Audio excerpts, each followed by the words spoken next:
दोस्तों, नेपाल इस समय अपनी सबसे बड़ी राजनीतिक और सामाजिक संकट से गुजर रहा है। काठमांडू की सड़कों पर आग लगी है।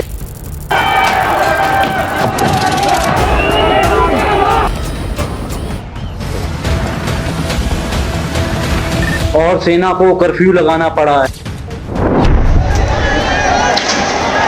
लोग गुस्से में हैं और प्रधानमंत्री को इस्तीफा देना पड़ा। लेकिन सवाल ये है कि ये सब शुरू कैसे हुआ, इसके पीछे असली वजह क्या है और क्या इसका असर भारत पे भी पड़ेगा। इसलिए हम पूरी कहानी स्टेप बाय स्टेप समझते हैं।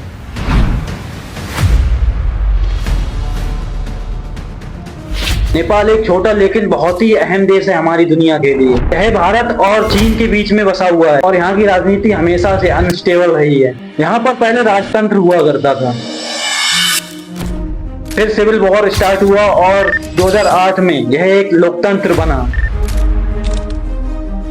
लेकिन भ्रष्टाचार और सत्ता की लड़ाई कभी खत्म नहीं हुई। आज की सबसे बड़ी समस्या नेपाल में है सरकारी घोटाले, बेरोजगारी और युवाओं के लिए जॉब की अपॉर्चुनिटी नहीं है। सोशल मीडिया पर सरकार की शक्ति ने आग में घी का काम किया। सरकार ने फेसबुक, यूट्यूब, इंस्टाग्राम और व्हाट्सएप इंक्लूडिंग पता नहीं कितने सारे प्लेटफॉर्म पर लाइसेंस और रजिस्ट्रेशन लगाने की शर्तें शुरू की। नेपाल की जेनजी को लगा कि सरकार उनकी आवाज बिल्कुल ही दबाने की कोशिश कर रही है। शुरू में यह आंदोलन पीसफुल चला, लेकिन अचानक से ये हिंसक हो गया। पुलिस ने जेनजियो पर रबर बुलेट और टीयर गैस का इस्तेमाल किया। नतीजा ये हुआ कि लगभग 25 से 30 लोग मारे गए और न जाने कितने सैकड़ों घायल हुए। जेनजियो ने संसद और नेताओं के घरों को निशाना बनाया।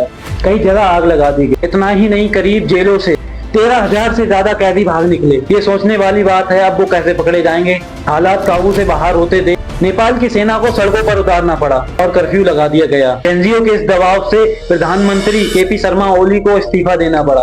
अब ये सवाल उठता है कि आगे देश को कौन संभालेगा। प्रदर्शनकारी चाहते हैं कि पूर्व चीफ जस्टिस सुशीला कार्की को ट्रांजैक्शन सरकार की अगुवाई करनी चाहिए और ये जेनजीओ की सजेशन है। लेकिन नेपाल की पार्टियों के बीच यह सहमति नहीं बन रही है,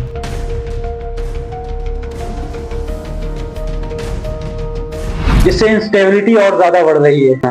इस पूरे संकट का असर आम लोगों पर सबसे ज्यादा पड़ा है। हजारों टूरिस्ट नेपाल में फंसे हुए हैं, साथ में ट्रैवल सर्विस भी बंद है। भारत ने अपने नागरिकों को एडवाइजरी जारी की है कि नेपाल की यात्रा अभी अवॉइड करें। तेलंगाना और आंध्र प्रदेश जैसी सरकारें अपने लोगों को वापस लाने के लिए स्पेशल फ्लाइट चला रही है। इंडिया के लिए भी ये सिचुएशन सेंसिटिव बनी हुई है, क्योंकि नेपाल की इंस्टेबिलिटी फॉरेन पॉलिसी और सिक्योरिटी पर असर डाल सकती है। तो दोस्तों, नेपाल की ये मौजूदा हालत हमें एक बड़ा सबक सिखाती है। जब करप्शन और बेरोजगारी हद से ज्यादा बढ़ जाती है और सरकार लोगों की आवाज दबाने की कोशिश करती है, तो जनता सड़क पर उतर आती है, एकजुट होकर साथ में लड़ती है। अब ये देखना दिलचस्प होगा, क्या यह आंदोलन नेपाल को एक मजबूत लोकतंत्र देगा या फिर और अराजकता की तरफ ले जाएगा। आपको क्या लगता है, नेपाल की यह लड़ाई सही दिशा में जाएगी या हालात और ज्यादा बिगड़ेंगे? प्लीज कमेंट करके बताइए। इस वीडियो को ज्यादा से ज्यादा शेयर कीजिए।